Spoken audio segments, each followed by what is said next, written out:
Shalom, saudara Bapak Ibu yang dikasih Tuhan. Kita kembali bersyukur buat hari yang baru ini. Kita kembali akan merenungkan firman Tuhan. Kita berdoa. Bapa di sorga, di dalam nama Tuhan Yesus, kami bersyukur buat hari yang baru. Kau anugerahkan dan rahmati bagi kami. Kami akan merenungkan firman-Mu kembali. Mohon hikmat dan pengertian Roh Kudus, agar kami dapat melakukan firman-Mu dalam hidup kami setiap hari. Dalam nama Tuhan Yesus kami berdoa. Amin. Ya, puji Tuhan, Bapak Ibu yang dikasih Tuhan, firman Tuhan kita terambil dari 2 Timotius 4 ayat yang ke-6 sampai yang ke-7. Mengenai diriku, darahku sudah mulai dicurahkan sebagai persembahan dan saat kematianku sudah dekat. Aku telah mengakhiri pertandingan yang baik, aku telah mencapai garis akhir dan aku telah memelihara iman. Itulah firman Tuhan yang mendasari perenungan kita pagi hari ini. Bapak Ibu, tema kita menarik. Finishing well, mengakhiri dengan baik, mengakhiri dengan cemerlang, sempurna, dengan sungguh-sungguh indah. Itulah sesungguhnya harapan setiap kita. Bahwa kita tidak hanya ada dan lahir dan hidup, tapi kita mau supaya ketika kita berakhir, ketika kita menyelesaikan, ketika kita dipanggil Tuhan, kita boleh didapati begitu baik, begitu indah. Bahkan kata firman Tuhan sebagai persembahan, sesuatu yang kita sungguh-sungguh sampaikan, persembahkan kepada Tuhan. Nah, sesungguhnya itulah kerinduan Tuhan bagi setiap orang percaya. Dia sudah menyelamatkan kita, dia sudah memulai dan dia mau supaya kita menyelesaikan.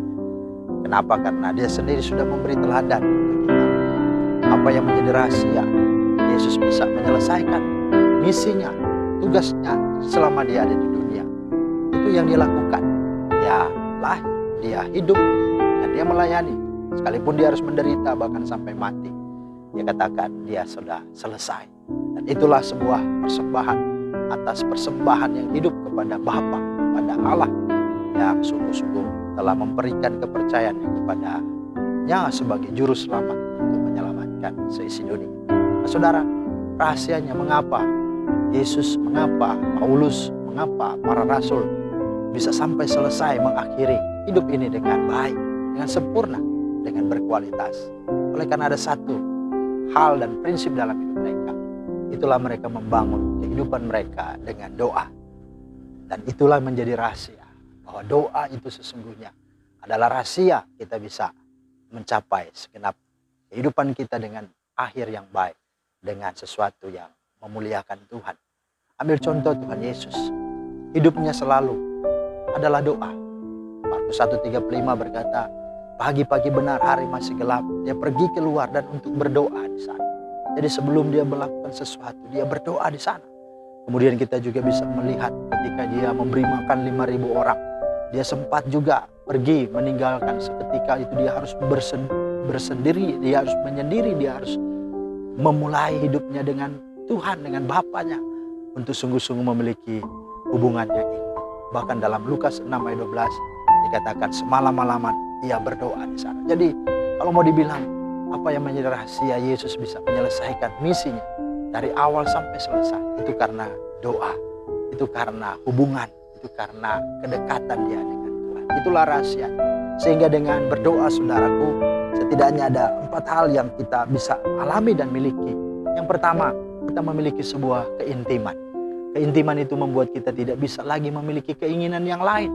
Kita tidak bisa dipengaruhi, dikendalikan oleh keinginan atau kenikmatan atau segala sesuatu yang indah di dunia ini. Kenapa? Karena di dalam Dia kita sudah mendapatkan kepuasan. Di dalam Dia kita mengalami keindahan. Kita mengalami segala yang baik.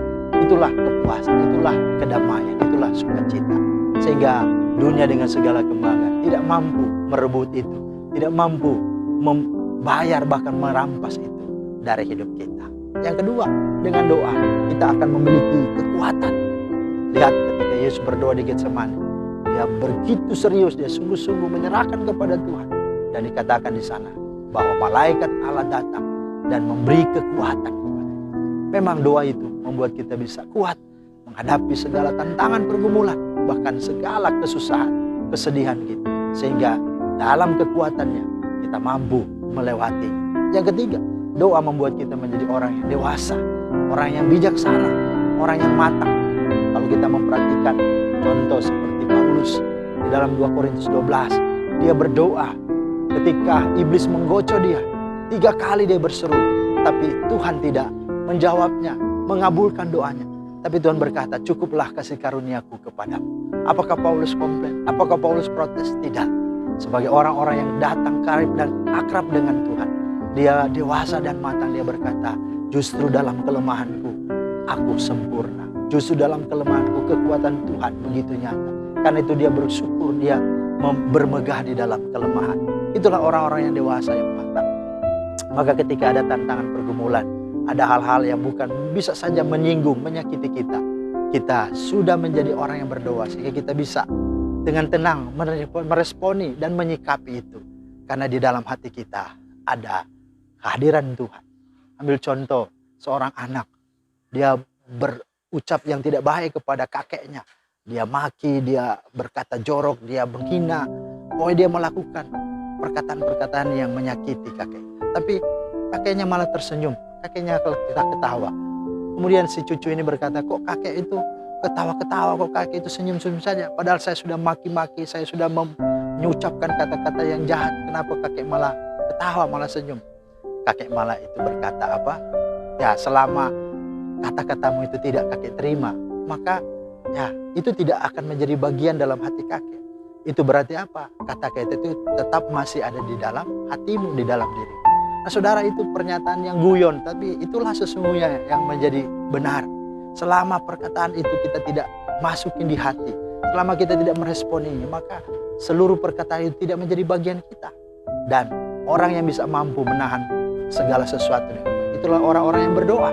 Dia bisa memfilter segala hal yang benar, hal yang baik, hal yang sungguh indah, hal yang mulia itu dia miliki. Sementara hal yang tidak baik, negatif, sesuatu ujaran kebencian, hal-hal yang melukai itu dia jauhi, dia buang, dia tidak sukai.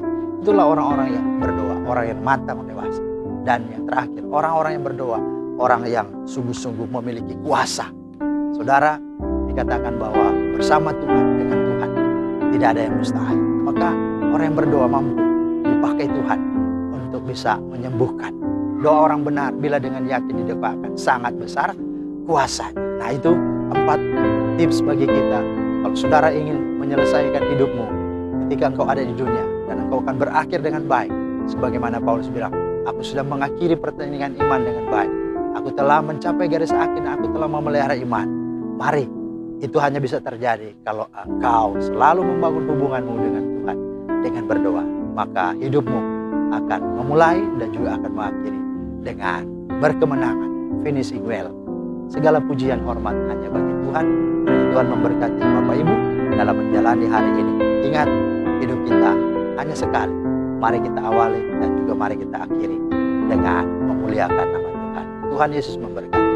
Shalom. Mari kita berdoa. Tuhan Yesus, terima kasih untuk firman-Mu. Engkau kiranya meteraikan dia dalam hati kami, supaya kami sungguh-sungguh hidupi, agar berkat kehidupan yang Engkau berikan kami boleh sungguh pertanggungjawabkan. Kami pakai, gunakan dengan sebaik-baiknya, sehingga ketika kami dipanggil Tuhan dan kami mengakhiri hidup ini, kami boleh didapati berkemenangan, kami boleh mengalami finishing well. Kami bersuka bersorak-sorai karena Tuhan. Dan biarlah itu menjadi persembahan yang mengharumkan dan memuliakan nama Tuhan. Dalam nama Tuhan Yesus kami berdoa. Haleluya. Amin.